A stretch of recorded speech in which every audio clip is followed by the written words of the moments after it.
Police হেফাজতে সময়সীমা আরও 4 দিন বাড়ল পাক গুপ্তচর জ্যোতি মালহোত্রার।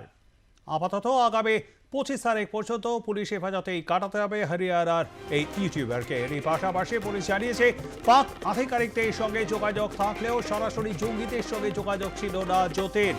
তদন্তে এখনো পর্যন্ত সেই রকম কোনো প্রমাণ পাওয়া যায়নি। আমরা এই নিয়ে কথা বলবো। আমাদের সঙ্গে রয়েছেন আমাদের প্রতিনিধি সঞ্জনা লাহিড়ী। সঞ্জনা, জ্যোতি সম্বন্ধে কি আপডেট পাওয়া যাচ্ছে? দেখো, ভারতের যে গুপ্তচর ছিল জ্যোতি মালহোত্রা, এটা কিন্তু ইতিমধ্যেই প্রমাণিত। তবে তার সঙ্গে যে জঙ্গি যোগ ছিল সেটা কিন্তু এখনো পর্যন্ত কোনো রকম প্রমাণ পাওয়া যায়নি, যেমনটা জানাচ্ছে হরিয়ানার হিসার জেলার পুলিশ। এবং গতকালই কিন্তু প্রেস রিলিজ করে সেটা জানানো হয়েছে সাংবাদিকদেরকে যে ইতিমধ্যেই তার 3টে মোবাইল, একটি ল্যাপটপ এবং অন্যান্য যে সমস্ত বৈদ্যুতিন সামগ্রী আছে সেগুলো বাজেয়াপ্ত করে ফরেনসিক পরীক্ষার জন্য পাঠানো হয়েছে।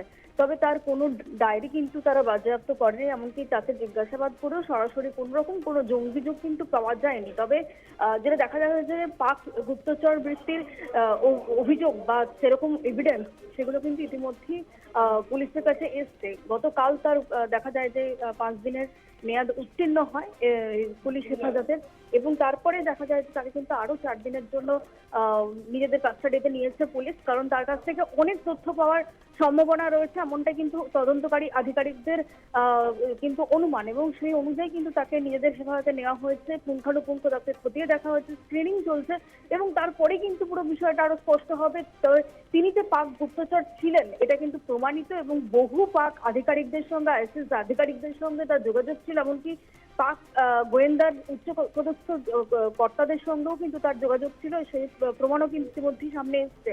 সবটা মিলিয়ে 4 দিনের পুলিশ হেফাজত বাড়তি দেওয়া হলো। তা এই 4 দিনে আর নতুন কি তথ্য পায় হিসার জেলার পুলিশ, সেটাই কিন্তু এখন দেখার।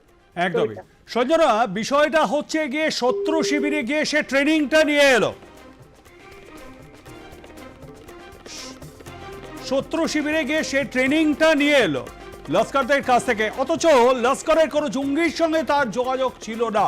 তাহলে সে ট্রেনিংটা নিল কাদের কাছ থেকে, কোন মিত্রদের কাছ থেকে? প্রশ্ন তো স্বভাবতই আসে, কারণ সেই যে লস্করের কাছে ট্রেনিং নিয়েছিল এবং ট্রেনিং নেবার পর এসছিল, এটা তো সেই তদন্তকারী অফিসাররাই বলেছেন।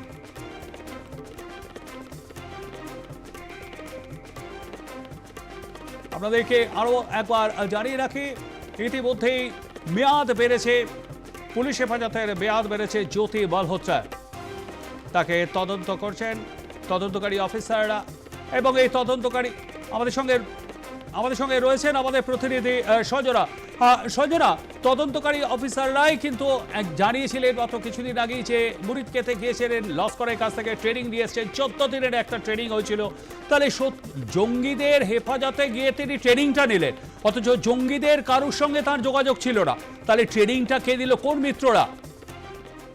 দেখো, জঙ্গি যোগাযোগ ছিল এমনটা কিন্তু অনুমান ছিল, এমনকি লস্কর ডেরায় গিয়ে সে ট্রেনিং নিয়েছিল সেটা কিন্তু পুরোটাই পুলিশের অনুমান ছিল। তবে সেই অনুমানের ভিত্তিতে যখন তদন্ত শুরু হয় বা তাকে স্ক্রিনিং চলে, তাকে জিজ্ঞাসাবাদ চলে, বিভিন্ন এভিডেন্স ধরে ধরে যখন পুঙ্খানুপুঙ্খ জিজ্ঞাসাবাদ চলে, তখন কিন্তু দেখা যায় যে সেরকম কোনো তথ্যই কিন্তু পাওয়া যায়নি যার মাধ্যমে এটাই এস্টাবলিশ হয় যে তার সঙ্গে জঙ্গি যোগাযোগ ছিল বা তিনি জঙ্গি ডেরায় গিয়েছিলেন। সুতরাং এখনো পর্যন্ত তার সরাসরি কোনো জঙ্গি যোগের প্রমাণ কিন্তু পায়নি তদন্তকারী আধিকারিকরা।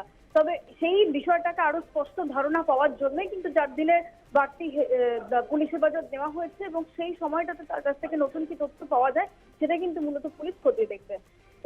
ধন্যবাদ আমাদের সঙ্গে থাকবার জন্য।